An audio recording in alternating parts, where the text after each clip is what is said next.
সদ্য শেষ হচ্ছে সপ্তদশ বিধানসভার অধিবেশন। এই 5 বছরে দীর্ঘদিনের বিধায়করা যেমন ফের নির্বাচিত হয়েছিলেন, তেমনি অনেকে নতুন বিধায়কও ছিলেন এবারের বিধানসভায়। একাধিক সময় বিধানসভার সাক্ষী থেকেছে শাসক বিরোধীর টক্কর। কেমন এই 5 বছরের অভিজ্ঞতা, খোঁজ নিল কেটিভি বাংলা। সবাই ঢোকাটাই তো একটা বিরাট ব্যাপার ছিল। সেইখানে যে তাকে ভাবতাম, বাবা এর তো ঢোকা যায় নাকি, এর তো যারা ঢোকে তারা কি করে, কি বলে।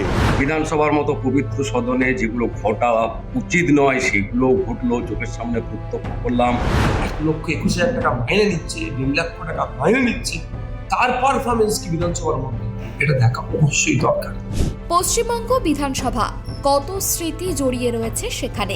রাজনীতির কত উত্থান পতন দেখেছে বিধান রায়, সিদ্ধার্থ শঙ্কর রায়, জ্যোতি বসু, বুদ্ধদেব ভট্টাচার্য থেকে বর্তমানে মমতা বন্দ্যোপাধ্যায়। রাজনৈতিক কর্মকাণ্ড মিশে গিয়েছে এখানে। সদ্য শেষ হয়েছে বিধানসভার এবারের অধিবেশন। এই 5 বছরে পুরনো সদস্য যেমন পুনর্নির্বাচিত হয়ে এসেছে, তেমনি অনেক নতুন সদস্য এসেছেন। কেমন তাদের অভিজ্ঞতা? যেমন ধরা যাক তৃণমূলের অভিনেতা বিধায়ক চিরঞ্জিত চক্রবর্তী। গত 15 বছর ধরে তিনি এখানকার সদস্য। তার কথাই একসময় তিনি ভাবতেন এই বিধানসভার ভেতরে হয় কি, ভেতরে ঢোকা যায়। কথা বলতে গিয়ে বেশ নস্টালজিক হয়ে যান প্রবীণ এই অভিনেতা। সঙ্গে মুখ্যমন্ত্রীর প্রশংসাও শোনা গেল তার গলায়। সবাই ঢোকাটাই তো একটা বিরাট ব্যাপার ছিল।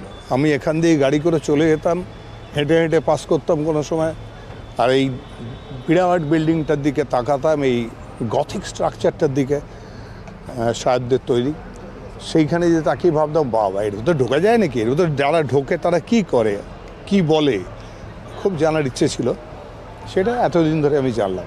আমার ভালো লেগেছে, খুব ভালো এক্সপিরিয়েন্স। সবসময় ভালো লাগে না সব জিনিসের, এটাও একটা নতুন এক্সপিরিয়েন্স, দারুণ লাগলো।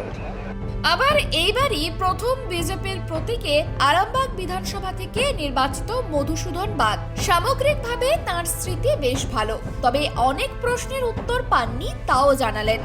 লাগা আছে, বিধানসভার মাননীয় অধ্যক্ষ মহোদয়ের সহযোগিতাও আছে, রুলিং আছে, আমাদের শব্দ এক্সপাঞ্জ করা আছে। বিধানসভার মতো পবিত্র সদনে যেগুলো ঘটা উচিত নয় সেগুলো ঘটলো, চোখের সামনে প্রত্যক্ষ করলাম। আরামবাগ বিধানসভার বিধায়ক হিসেবে আরামবাগের মানুষের যে দাবি সেগুলি আমি নির্দিষ্ট সময়ে তুলে ধরতে পেরেছি।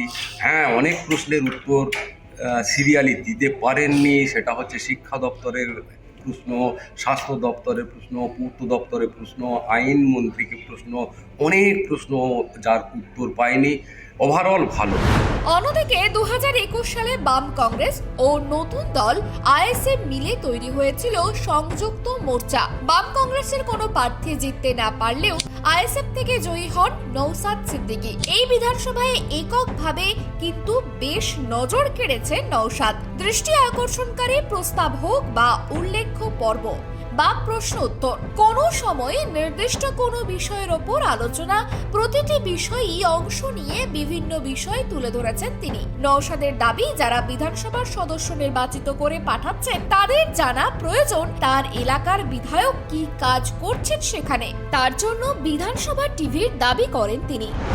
শেষ দিনে এসে আমি আবারও একটা দাবি করবো সাধারণ মানুষের কাছে, যে আপনারা আওয়াজ তুলুন, বিধানসভা টিভি চালাতে। আপনার বিধায়ক, আপনার মন্ত্রী 1,21,000 টাকা মাইনে নিচ্ছে, 1.5 লক্ষ টাকা মাইনে নিচ্ছে, তার পারফরমেন্স কি বিধানসভার মধ্যে, এটা দেখা অবশ্যই দরকার। কয়েক মাসের মধ্যে রাজ্যে বিধানসভা ভোট। এবারে নির্বাচিত 294 জন বিধায়কের মধ্যে অনেকেই হয়তো এবার টিকিট পাবেন না, অনেকে মারা গেছেন, আবার অনেকে শারীরিক কারণে আর হয়তো আসবেন না এখানে। কিন্তু প্রত্যেকের কাছে 5 বছরের এই বিধানসভা স্মৃতি অমলিন হয়ে থেকে গেল। ক্যামেরায় সূর্য শঙ্কর অধিকারীর সঙ্গে ত্রয়ন চক্রবর্তীর রিপোর্ট, কেটিভি বাংলা, কলকাতা।